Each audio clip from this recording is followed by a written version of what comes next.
Good morning, everybody. So we're up to the second booklet of Ribbis. It says Ribbis in Commerce, Pshuto K'mashmo.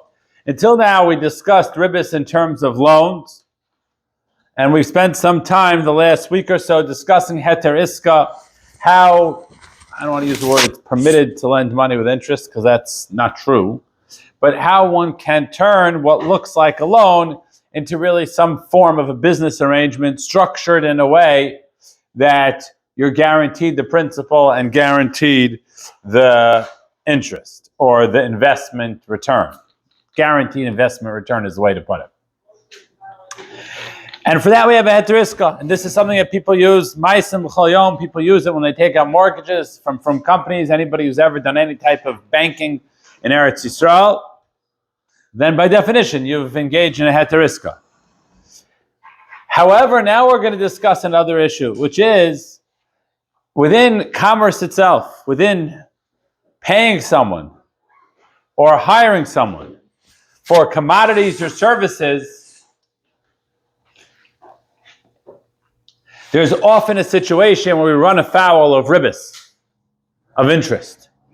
Now, it's not going to be ribbis doraisa, because anytime there is interest in the context of mekach umemkar, of buying and selling, and knocks it down to a drabanan, because the engagement did not start with him kesef tal ve'asami. If I lend money to my nation, it didn't start like that. I hire you to do a service, and I pay you at some later date.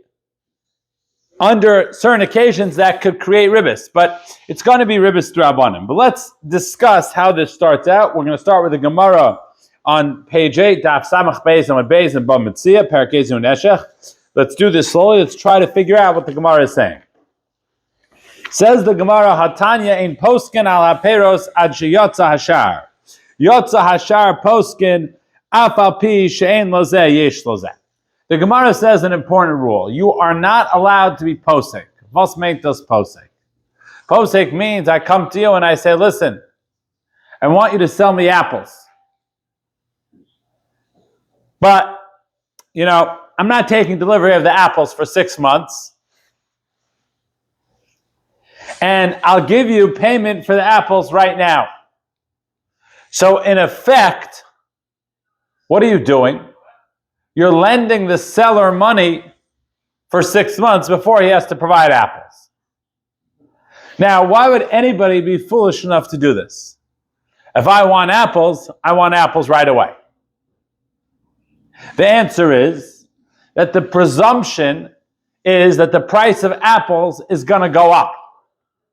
And in 6 months' time, the apples will be worth 25% more. So by me paying you the money now, and this, we call this in America, locking in a rate. People do this with different things. I think it's even way to do it with gas on your car. I'm not sure.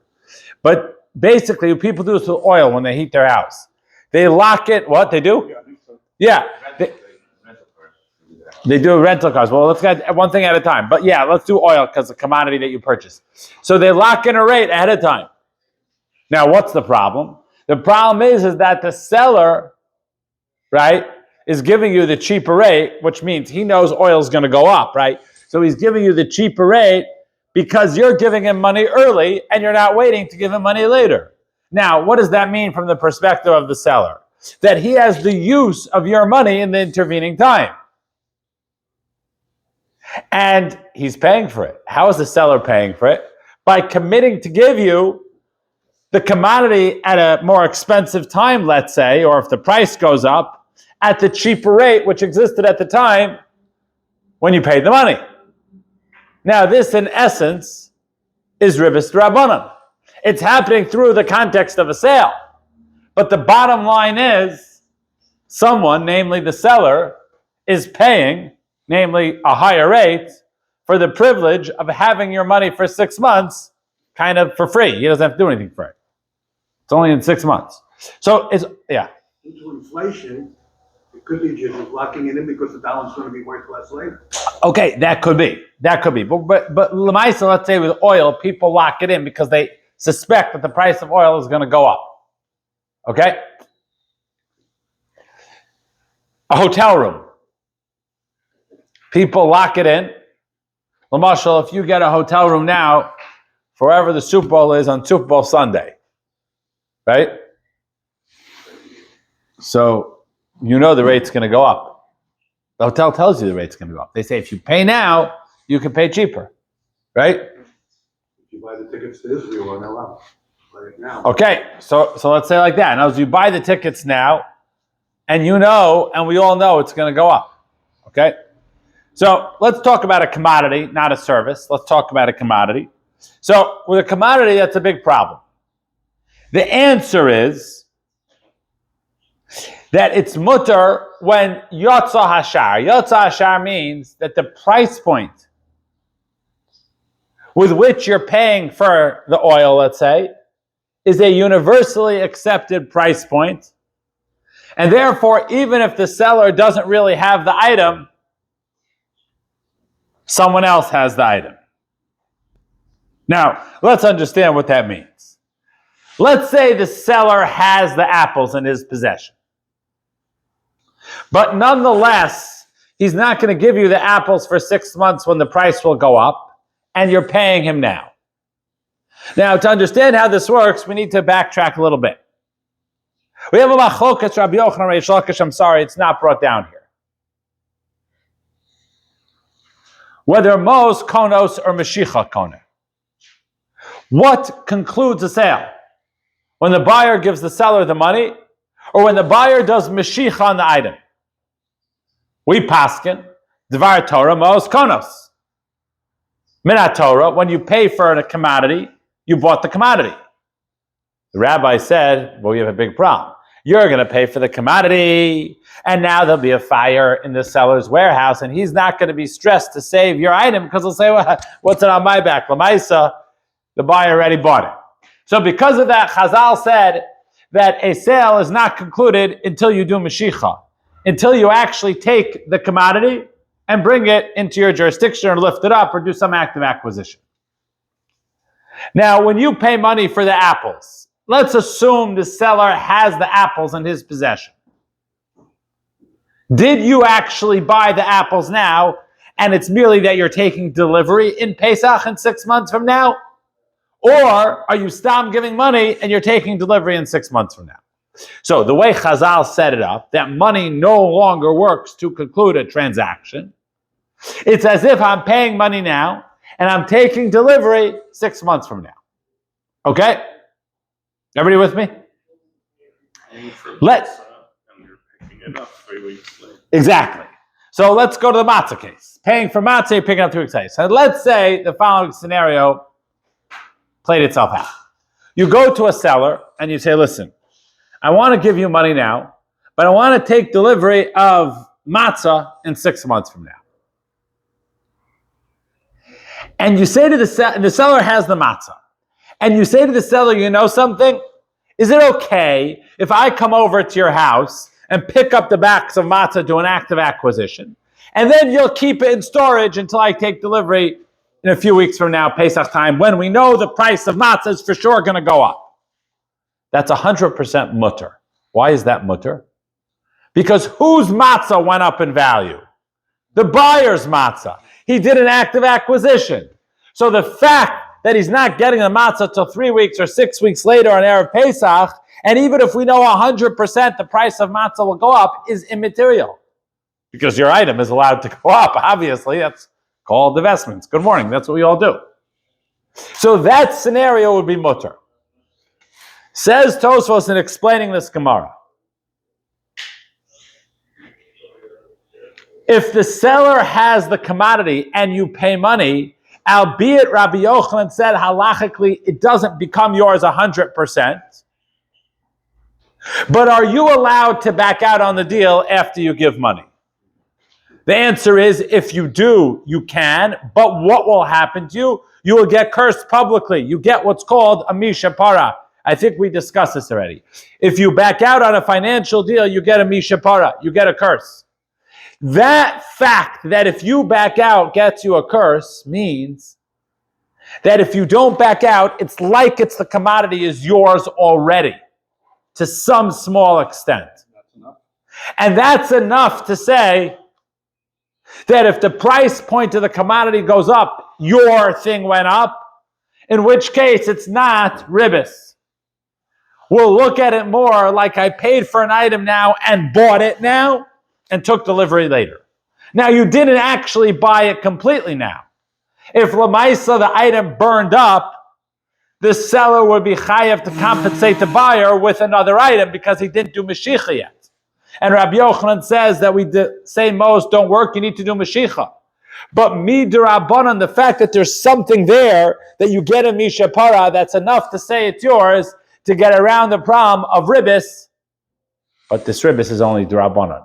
So don't take these words the wrong way. I don't want to say use a loophole, but we could use a system to get out of ribis drabanan.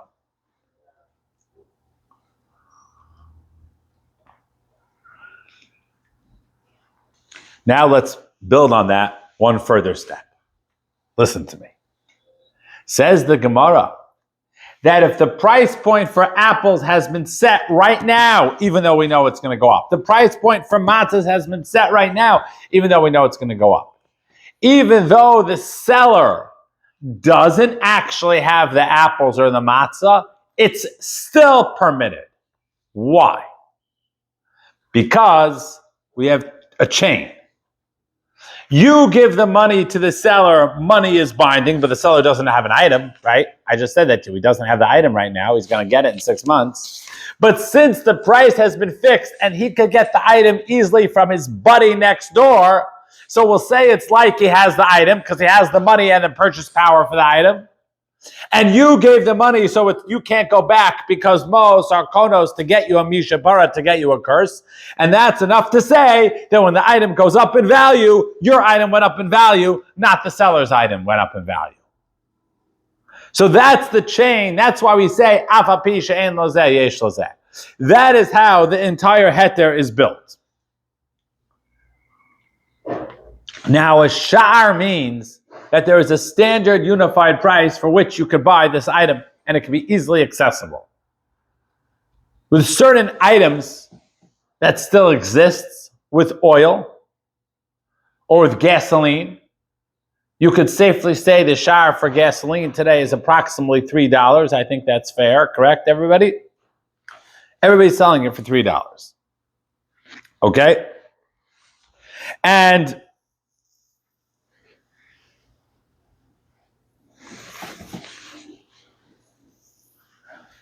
the Gemara on page 9 says this very, very clearly. Rabba of Rav Yosef for the Greyas, the Amri that they say, Tarvaihu, my tama Amar Rabbanan poskin la shar shabashok. Why did the rabbis say you could make a deal? You could give money to get a commodity on the going market rate. Va'afa pisha ein lo, even if the seller doesn't actually have the commodity. De Amar le, that he could say to him, Shakli tivusach v'shadya chizrei maya hanasli avali zuze biyode havzavira bihine v'shile bezula. It's almost as if the buyer says to the seller, "What are you doing for me by giving it at a cheap price? I could go next door and get it at the cheap price myself. So I'm being a mensch. I'm doing business with you, but you're not really benefiting me anything. I could go to that guy, and then I would have the item. You don't have the item right now. You're going to give it to me in 6 months. But Lamaisa, it's not even like you're giving me a cheaper price because I'm paying you early.